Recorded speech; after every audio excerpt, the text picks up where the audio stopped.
আসসালামু আলাইকুম। আমি মোহাম্মদ জয়াসান পারভেজ। আপনাদের আজকে আমার প্রথম লেকচার হচ্ছে পারভেজ একাডেমির পক্ষ থেকে। সেটা হচ্ছে আজকে থেকে ধারাবাহিকভাবে এসএসসি 27 এবং 28 বাচ্চা কাচ্চাদের জন্য তোমাদের ফিজিক্স এবং ম্যাথ এবং কেমিস্ট্রি এই তিন সাবজেক্টের ফ্রি ক্লাস চালু হচ্ছে। তোমরা এই ফ্রি ক্লাস কোথায় পাবা? পারভেজ একাডেমির ইউটিউব চ্যানেল এবং পারভেজ একাডেমি নামে ফেসবুক চ্যানেলে। আমরা আমরা ধারাবাহিক ক্লাস আপলোড করার মাধ্যমে physics first paper, physics second paper, math first paper, math second paper এবং কেমিস্ট্রি ফার্স্ট পেপার এবং কেমিস্ট্রি সেকেন্ড পেপার কমপ্লিট করব। আমাদের পারভেজ একাডেমিতে আপনারা পাচ্ছেন অভিজ্ঞ টিচার্স প্যানেল। আমরা অত বেশি আজকে মার্কেটিং করব না, চলো আমরা পড়াশোনায় যাই। আমরা আজকে যে চ্যাপ্টারটা সিলেক্ট করছি সেটা হচ্ছে তাপগতিবিদ্যা। সেটা হচ্ছে আপনার পদার্থবিজ্ঞানের দ্বিতীয় পত্রের প্রথম এক নম্বর চ্যাপ্টার হচ্ছে তাপগতিবিদ্যা। আজকে তাপগতিবিদ্যা নিয়ে আজকে আমরা কাজ করব। এই তাপগতিবিদ্যার চ্যাপ্টারে আমরা বাহ্যিকভাবে যদি দেখি টোটাল 3 ভাগে আমরা বিভক্ত করতে পারি। এক নম্বর পার্টটা হচ্ছে তাপগতিবিদ্যার শূন্যতম সূত্র। কি সূত্র? শূন্যতম সূত্র। আরেকটা হচ্ছে প্রথম সূত্র, আরেকটা হচ্ছে দ্বিতীয় সূত্র।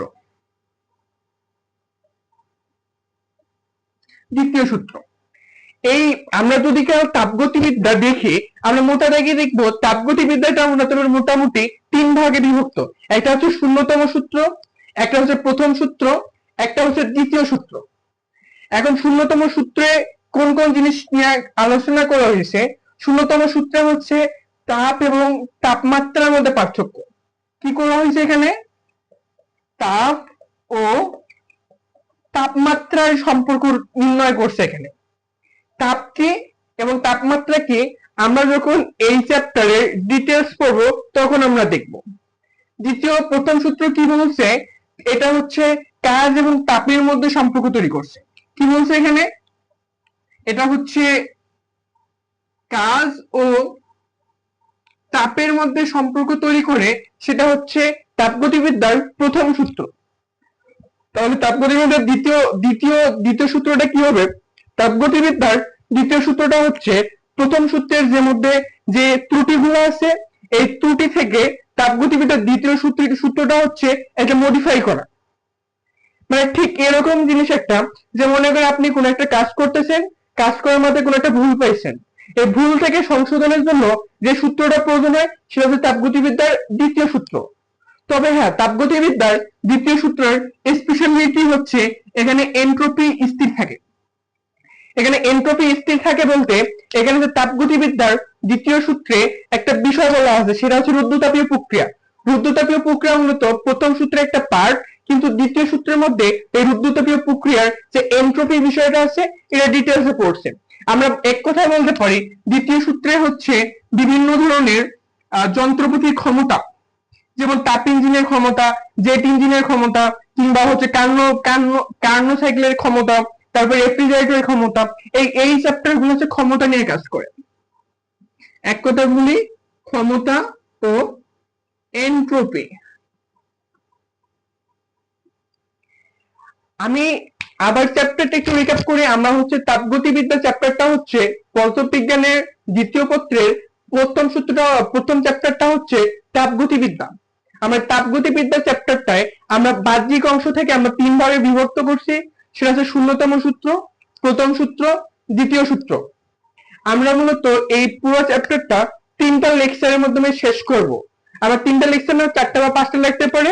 প্রথম লেকচারের মাধ্যমে আজকে শূন্যতম সূত্রটা শেষ করব। দ্বিতীয় লেকচারে আমরা প্রথম সূত্র পড়ব। তৃতীয় লেকচারে আমরা দ্বিতীয় সূত্র কমপ্লিট করার মাধ্যমে এই চ্যাপ্টারটা শেষ করব। ঠিক আছে? তাহলে চলো আজকে আমরা আমাদের নেক্সট পার্টে চলে যাই। চাইলে একটু লিখে নিতে পারো।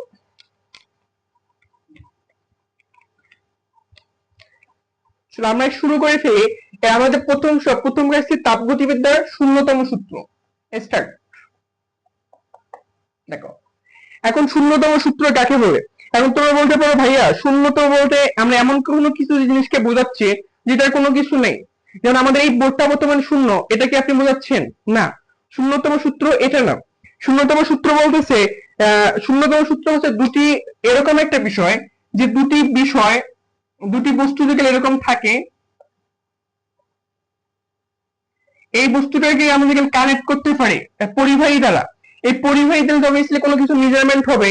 এখানে ক্ষেত্রে দুটা যে একটা এই শূন্যতম সূত্রের ক্ষেত্রে দুটা জিনিসের স্পষ্ট ধারণা ধারণা থাকা উচিত। সেটা একটা হচ্ছে তাপ, আর একটা হচ্ছে তাপমাত্রা। আর তাপমাত্রার সাথে আমরা সকলে রিলেটেড, আমরা রেগুলার বলি আজকের তাপমাত্রা হচ্ছে 100°C, আজকের তাপমাত্রা 100°C। আমি বর্তমানে যে সময় ক্লাসটা রেকর্ড করতেছি আমার রুমের টেম্পারেচার হচ্ছে 37°C, ধরে নিও আর কি, মানে কি এটা মেজার করতেছি, বা তাপমাত্রাটা হচ্ছে কোন একটা জিনিস কতটা অনুভূত হচ্ছে, কি বলছি, কতটা অনুভূত হচ্ছে,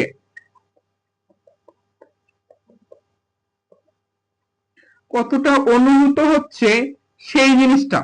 অর্থাৎ একটা বস্তুর সাথে আরেকটা বস্তুর সংস্পর্শ দিলে এটা গরম না ঠান্ডা, যেটা মেজার করে সেটা হচ্ছে তাপমাত্রা। আবার বলো শুনি, একটা বস্তু আরেকটা বস্তুর সাথে যখন কানেক্ট করা হবে তখন এই বস্তুটা কতটা ঠান্ডা না গরম সেই জিনিসটা কি, সেটা হচ্ছে তাপমাত্রা। তাহলে তাপকে, তাপটা হচ্ছে আরেকটা বস্তুর সাথে যখন আমরা সংস্পর্শ করব তখন এই বস্তু দুটার মধ্যে তাপমাত্রার আদান প্রদান হবে কিনা তা তোমার নির্ধারণ করে। এক কথা বলতে পারে এটা হচ্ছে পরিমাপ, পরিমাণটা। কি বলছি? এটা হচ্ছে পরিমাণটা, মানে তাপ হচ্ছে কোন একটা বস্তুর সাথে যখন আমরা সংস্পর্শ করি ওই দুই বস্তুর মধ্যে তাপের পার্থক্য থাকবে কিনা, বা তাপের পার্থক্য থাকে তাপ আদান প্রদান হবে কিনা, এই বিষয়টা নির্ণয় করে তোমার তাপ। আর তাপমাত্রার বিষয়টা হচ্ছে একটা বস্তুর সাথে যখন তুমি একটা বস্তুর এটা কতটা গরম কতটা ঠান্ডা এই বিষয়টা যখন মেজার করে সেটা হচ্ছে তাপমাত্রা। বিষয়টা বুঝছো? তাপ এবং তাপমাত্রা কি জিনিস? তাপ ও তাপমাত্রা যদি বুঝে থাকো তাহলে চলো আমরা নেক্সট পার্টে চলে যাই। তাপগতিবিদ্যার শূন্যতম সূত্র বলতেছে দুটি বস্তু, কি বলছে, দুটি বস্তু তাপীয় সাম্যাবস্থায় আছে কিনা তা নির্ধারণ করা হয় তাপমাত্রার শূন্যতম সূত্র। তাপমাত্রার শূন্যতম সূত্র দিয়ে কি নির্ণয় করা হয়? দুটি বস্তু তাপীয় সাম্যাবস্থায়, কি বলছি, তাপীয় সাম্যাবস্থায় আছে কিনা তা নির্ণয় করা হয়। কি করা হয়? তা নির্ণয় করা হয়। কিভাবে নির্ণয় করা হয়? মনে করো এখানে একটা বস্তু এ, এখানে একটা বস্তু বি, এই দুটো বস্তু আমরা যখন কানেক্ট করি নিশ্চয়ই এখানে তাপের ফ্লো হবে, তাপমাত্রা এখানে অনুভূত হবে যে কতটুকু তাপ আছে বা কতটুকু গরম আছে, এটা তাপমাত্রা। তাপের এখানে ফ্লো হবে, তাপের ফ্লো এখানে বেশি থেকে কমে যাবে, এটাই তো স্বাভাবিক, বা এখানে কম থেকে বেশি আসবে, এটাই তো স্বাভাবিক। কিন্তু আমরা কখন বুঝবো যে এই দুটো বস্তু তাপীয় সাম্যাবস্থায় আছে? আমরা কি এটা কি আমরা চাল যেটা আমরা মেজার করতে পারবো এখানে 1 কেজি চাল এখানে 1 কেজি চাল হাত দিয়ে তো মাপতে পারবো না, আমাদেরকে এটা স্ট্যান্ডার্ড ফর্মুলার মাধ্যমে মেজার করতে হবে যে এই দুটো বস্তু কি তাপীয় সাম্যাবস্থায় আছে। চলো আমরা এটা বের করে ফেলি। এটা কিভাবে করব? মনে করো এখানে এ একটা বস্তু আছে, এখানে সি একটা বস্তু আছে। মনে করো এ বস্তু সি বস্তু, এ সি বস্তুর মধ্যে যখন আমরা রিলেট করব তখন যখন তাপমাত্রা একটা স্থির হয়, এবং ঠিক একই সময়ে আরেকটা বস্তু, আমরা যে বস্তু বলছিলাম বি বস্তু, এই বি বস্তুকে যদি আমরা তাপীয় রেখে দেই, যদি কাল এই তিন বস্তুর মধ্যে তাপমাত্রা সেম থাকে, মনে করো এখানে যদি তাপমাত্রা T1, এখানে তাপমাত্রা T2, কিংবা এখানকার তাপমাত্রা T3 হয়, তাহলে যদি কাল এখানে এরকম হয় T1 ইকুয়াল টু T2, আরেকটা সময় যদি কাল হয় T2 ইকুয়াল টু T3 হয়, তখন কি বলবো? T1 equal to T2 same, কিংবা T1 equal to T2 T3 same, একই তো জিনিস। তার মানে আমরা লিখতে পারবো T1 ইকুয়াল টু T3। এই T1 ইকুয়াল টু T3 টা হচ্ছে কি তাপীয় সাম্যাবস্থায়, এটাই হচ্ছে তোমার শূন্যতম সূত্র বলছে। তাহলে শূন্যতম সূত্র কি বলছে, দুটি বস্তু যদি তৃতীয় কোনো বস্তুর সাথে তাপীয় সাম্যাবস্থায় থাকে তাহলে প্রথমত বস্তু দুটি কি তাপীয় সাম্যাবস্থায় থাকবে। সেটাই হচ্ছে কি, সেটাই হচ্ছে তাপগতিবিদ্যার বা তাপমাত্রার শূন্যতম সূত্র। আর একবার শুনো জিনিসটা, যদি দুটি বস্তু তৃতীয় কোনো বস্তুর সাথে তাপীয় সাম্যাবস্থায় থাকে তাহলে কি প্রথমত বস্তু দুটি তাপীয় সাম্যাবস্থায় থাকবে। বিষয়টা বুঝতে পারছো? তার মানে কি এ এবং সি কিংবা বি এবং সি তাপীয় সাম্যাবস্থায় থাকে, তখন আমরা বলতে পারবো এ এবং সি, এ এবং বি তাপীয় সাম্যাবস্থায় আছে। এটা হচ্ছে কি তাপগতিবিদ্যার শূন্যতম সূত্র। এটা কি তাপগতিবিদ্যার শূন্যতম সূত্র। এই তাপগতিবিদ্যার শূন্যতম সূত্র ব্যবহার করে আমাদের দৈনন্দিন জীবনে অনেক কাজে লাগে। যেমন আজকে ধরো তোমার যদি কারো জ্বর আসে কিংবা তোমার বাচ্চাদের কারো জ্বর আসে, ফার্স্ট কাজ কি তোমরা কি কাজ করো? তোমরা ফার্স্ট লেগে চেম্বারে যাও, কোন ডক্টরের চেম্বারে যাও, অথবা তোমার রুমে যে তাপমাত্রা মাপার জন্য যে যন্ত্র, যেমন থার্মোমিটার, থার্মোকাপল, পাইরোমিটার, এইরকম বিভিন্ন যন্ত্র দিয়ে কি করো, তো তাপমাত্রা মাপো। সাধারণত তোমরা তাপমাত্রা মাপো হচ্ছে ফারেনহাইট স্কেল দিয়ে, ফারেনহাইট স্কেল দিয়ে। এই ফারেনহাইট স্কেলের মাধ্যমে তাপমাত্রা তোমরা মেজার করো। এই ফারেনহাইট স্কেলটা, ফারেনহাইট স্কেল, কেলভিন স্কেল, তারপর বিভিন্ন ধরনের স্কেল গুলো আছে যেগুলো দিয়ে তাপমাত্রা মাপা হয়। সেই যন্ত্রগুলো কিন্তু এই তাপমাত্রার শূন্যতম সূত্রের উপর ভিত্তি করে তৈরি করা হয়েছে। বিষয়টা বুঝতে পারছো? মানে তোমরা পৃথিবীর মধ্যে যতগুলো স্কেল দেখতেছো, মানে যেগুলো দিয়ে তাপমাত্রা মাপা হয়, মানে একটা বস্তু কতটা গরম বা কতটা ঠান্ডা হয়েছে ওই জিনিসটা মাপা হয় সেটা কি দিয়ে, তাপমাত্রার শূন্যতম সূত্র দিয়ে। বুঝছো? আর যে ধর্মের ভিত্তি করে তোমার হচ্ছে তাপমাত্রা মাপা হয় সেই ধর্মটাকে বলা হয় উষ্ণতামিতি ধর্ম। কি ধর্ম? উষ্ণতামিতি ধর্ম। চলো আমরা তাপমাত্রা সম্পর্কে আরো বেশ কিছু জিনিস জানি।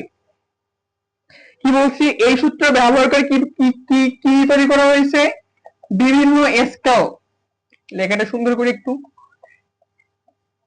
কি করা হয়েছে, বিভিন্ন স্কেল প্রতিষ্ঠা করা হয়েছে। কি করা হয়েছে? বিভিন্ন স্কেল তৈরি করা হয়েছে। এই স্কেল গুলো কি কি?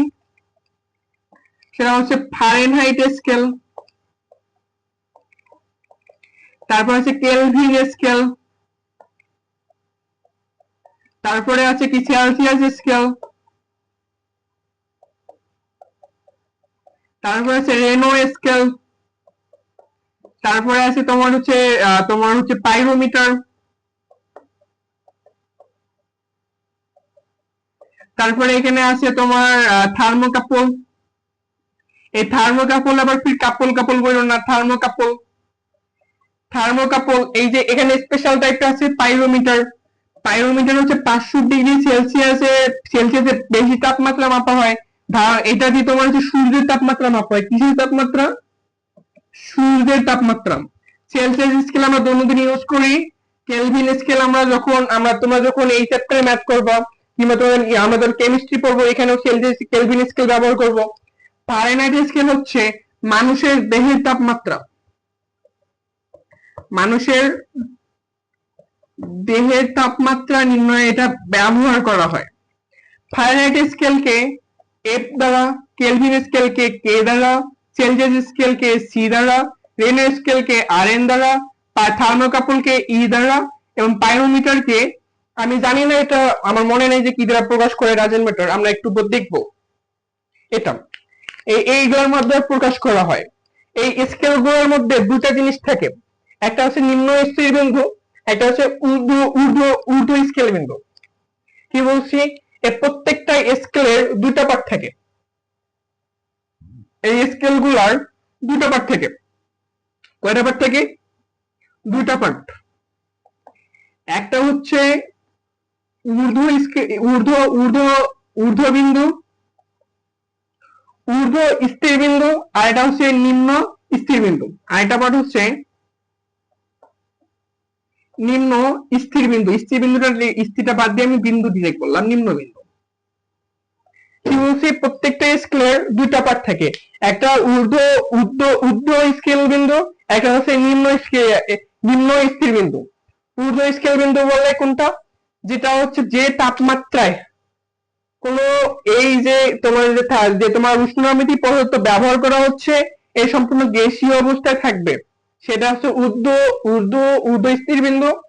আর নিম্ন স্থির বিন্দু হচ্ছে যে তাপমাত্রায় উষ্ণতামিতিক পদার্থটা তোমার কি বরফের সাথে সাম্যাবস্থায় থাকবে, সেটা হচ্ছে কি নিম্ন স্থির বিন্দু। আরেকবার বলি, ঊর্ধ্ব স্থির বিন্দুটা কি? ঊর্ধ্ব স্থির বিন্দুটা হচ্ছে যে তাপমাত্রায় এই উষ্ণতামিতিক পদার্থটা তোমার গ্যাসীয় অবস্থায় থাকবে, সেটা হচ্ছে ঊর্ধ্ব স্থির বিন্দু।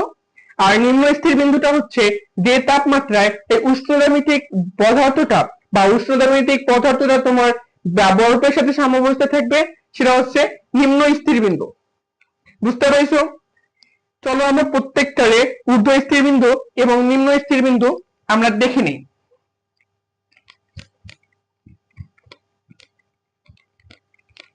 ঊর্ধ্ব স্থির বিন্দু এবং নিম্ন স্থির বিন্দুটা দেখে নিই।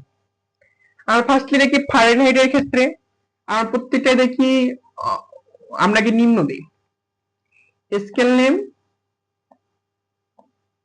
স্কেল নাম ডিরেক্ট লিখি, এটা হচ্ছে নিম্ন আর এটা হচ্ছে কি ঊর্ধ্ব।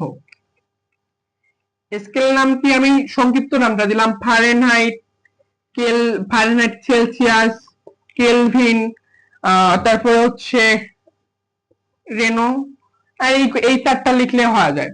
ফারেনহাইটের নিম্ন স্থির বিন্দুটা হচ্ছে 32, ঊর্ধ্ব স্থির বিন্দুটা হচ্ছে 212, ঊর্ধ্ব স্থির বিন্দুটা হচ্ছে কত 212। আর সেলসিয়াসের ক্ষেত্রে নিম্ন স্থির বিন্দু হচ্ছে 0, সর্বোচ্চ স্থির বিন্দু হচ্ছে 100। কেলভিনের ক্ষেত্রে সর্বনিম্ন স্থির হচ্ছে 273, আর ঊর্ধ্বটা হচ্ছে তোমার হচ্ছে 373। রেনোটা হচ্ছে নিম্নটা জানি না, ঊর্ধ্বটা হচ্ছে 83 ডিগ্রি। প্রত্যেকটা ডিগ্রি, এটা kelvin, degree Celsius, degree Fahrenheit. বিষয়টা বুঝতে পারছো? এই ঊর্ধ্ব স্থির বিন্দু এবং নিম্ন স্থির বিন্দুর মধ্যে যে পার্থক্যটা আছে, প্রত্যেকটা একটা পার্থক্য আছে না, এই পার্থক্যটাকে বলা হয় স্থির বিন্দু। কি বলা হয়? স্থির বিন্দু বলা হয়, বা এটার আরেকটা নাম হচ্ছে মৌলিক ব্যবধান বলা হয়। কত ব্যবধান? মৌলিক ব্যবধান। কি বলছি? ঊর্ধ্ব স্থির বিন্দু এবং নিম্ন স্থির বিন্দুর মধ্যে যে পার্থক্যটা আছে, এই পার্থক্যটাকে বলা হয় মৌলিক ব্যবধান। তাহলে এই যে ফারেনহাইটের কত হবে 180 ডিগ্রি ফারেনহাইট, এটার কত হবে 100, এটার কত হবে 100, এটার মেবি 0, এখানে ধরা হয় 83। ডাজেন্ট ম্যাটার, আমাদের রেনোটা লাগবে না, আমরা মুছে দিতে পারি, কারণ রেনোটা তোমার অ্যাজ ইউজুয়াল একাডেমিকে লাগে না, এডমিশনের সময় লাগে, এটা দেখা যাবে। তাহলে চলো আমরা এই তিনটে স্কেলের মধ্যে সম্পর্ক তৈরি করি। সম্পর্কটা হচ্ছে ঠিক এরকম, সম্পর্কটা হচ্ছে এরকম, সি মাইনাস হচ্ছে নিম্ন স্থির বিন্দু, মানে যে কোনো স্কেলের নাম দেখে বললো, স্কেলের নাম মাইনাস স্কেলের নিম্ন স্থির বিন্দু, স্কেলের নিম্ন স্থির বিন্দু ডিভাইডেড ঊর্ধ্ব স্থির বিন্দু মাইনাস হয় নিম্ন। সেমে যতগুলো স্কেল আছে সেমনে স্কেলের নাম, স্কেলের নিম্ন স্থির বিন্দু, আমার স্কেলের নাম বলতে বোঝাচ্ছে স্কেলের যে তাপমাত্রা শো করবে। আমি এখানে স্কেলের নাম বলতে বোঝাচ্ছি যে তাপমাত্রা স্কেলে কি করবে, শো করবে। স্কেলের নাম, স্কেলের নিম্ন স্থির বিন্দু, ঊর্ধ্ব স্থির বিন্দু, নিম্ন স্থির বিন্দু, সিএমএস অপারেটর স্কেলের তাপমাত্রা, নিম্ন স্থির বিন্দু, ঊর্ধ্ব স্থির বিন্দু মাইনাস নিম্ন স্থির বিন্দু। আমরা যতগুলো লজিক্যাল চাই সবগুলো স্কেলের মধ্যে কি সম্পর্ক তৈরি করতে পারবো। আমরা বেশি কিছু করবো না, আজকে আমরা তিনটা স্কেলের মধ্যে সম্পর্ক স্থাপন করব। সেটা হচ্ছে সেলসিয়াস, ফারেনহাইট এবং কেলভিন। সেলসিয়াসের সর্বনিম্ন তাপমাত্রা কত? ধরি সেলসিয়াসের যে তাপমাত্রা শো করবে সেটা হচ্ছে সি, সেলসিয়াসের সর্বনিম্ন তাপমাত্রা কত? 0। সেলসিয়াসের সর্বোচ্চ তাপমাত্রা কত? 100। সেলসিয়াসের সর্বনিম্ন তাপমাত্রা কত? 0। আমরা একটু আগে দেখছি ঊর্ধ্ব স্থির বিন্দু, নিম্ন স্থির বিন্দু যেটা হয় সেটা দেখছি আমরা। এবার আসো ফারেনহাইট। তাহলে ফারেনহাইটের সর্বনিম্ন কত? 32। সর্বোচ্চ কত? 212 মাইনাস অফ 32। কেলভিনের কেলভিন মাইনাস অফ 0 273, সেটা হচ্ছে 273 ডিভাইডেড 373 মাইনাস অফ 273। তাহলে নেক্সট টাইপে কত হচ্ছে C by 100 equal to F minus 32 by 180 equal to K minus 273 by 100। লিখতে পারি এটা? লিখতে পারি। তাহলে আমরা নেক্সট ধাপে কি বলতে পারি? সি বাই 5 উভয়কে 20 দ্বারা ভাগ দিলাম। তাহলে f মাইনাস 32 ভাগ 9 ইকুয়াল টু k মাইনাস 273 ভাগ 5। আফটার অল এইটাই লাগবে তোমার হচ্ছে মেইন পরীক্ষায়। তোমারে বলবে যে সেলসিয়াস স্কেলের তাপমাত্রা এত দেওয়া আছে, ফারেনহাইট স্কেলের তাপমাত্রা কত, কিংবা তোমারে বলবে যে কেলভিন স্কেলের তাপমাত্রা দেওয়া আছে, ফারেনহাইট স্কেলের তাপমাত্রা কত। এই সূত্রে বসাই দিব, 30 সেকেন্ডে কি ম্যাথ ঝটপট। বুঝতে পারছো? চলো আমরা এই তিনটা সূত্রের উপর বেস করে আমরা একটা ম্যাথ করি। আমাদের যদি কেউ বলা হয় কোন তাপমাত্রায় সেলসিয়াস এবং ফারেনহাইট স্কেলের তাপমাত্রা সেম, একটা কোশ্চেন লিখি। কোশ্চেন 1 কি বলতেছে? কোন তাপমাত্রায় সেলসিয়াস ও ফারেনহাইট স্কেল সেম তাপমাত্রা দিবে? কি বলছে? সেম তাপমাত্রা দিবে। কি বলছে? কোন তাপমাত্রায় সেলসিয়াস ও ফারেনহাইট স্কেল সেম তাপমাত্রা দিবে। চলো আমরা তাপমাত্রাটা বের করি। আমরা ধরি সেলসিয়াসের তাপমাত্রা, আমরা সমাধান করি। সমাধান ধরি তাপমাত্রা কত? x degree. তাহলে x ডিগ্রি সেলসিয়াস, সেলসিয়াস এবং ফারেনহাইট সেম তাপমাত্রা দিবে।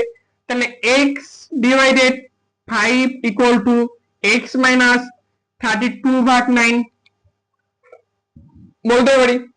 আমরা নেক্সট স্টেপে দেখি কত আছে এখানে। 9x equal to 5x minus 32 into 5। তাহলে এখানে কত? 4x থাকে। 4x ইকুয়াল টু কত? মাইনাস 160 ডিগ্রি, 160 হচ্ছে। তাহলে x ইকুয়াল টু কত হবে? Minus 40 degree Celsius. এটাই অ্যান্সার। কত বলছে? মাইনাস 40 ডিগ্রি সেলসিয়াস তাপমাত্রায় সেলসিয়াস এবং ফারেনহাইট তাপমাত্রা কি হবে? সেম হবে। ম্যাথটা বুঝছো? এরকম সিম্পল ম্যাথ আসবে, এটা পেয়ে যাবো। আমরা মেবি এই 1 নম্বর সূত্র করার সময় দুটো জিনিস শিখছিলাম, মানে বলছিলাম। একটা হচ্ছে উষ্ণতামিতিক পদার্থ আর উষ্ণতামিতিক ধর্ম। কি বলছি? উষ্ণতামিতিক পদার্থ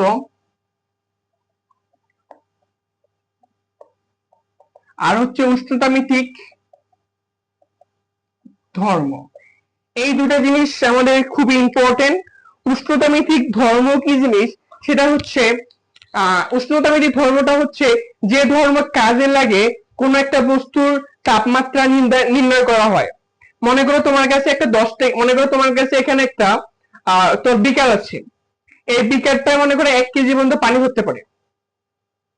কি বলছে? 1 কেজি পর্যন্ত পানি ধরতে পারে।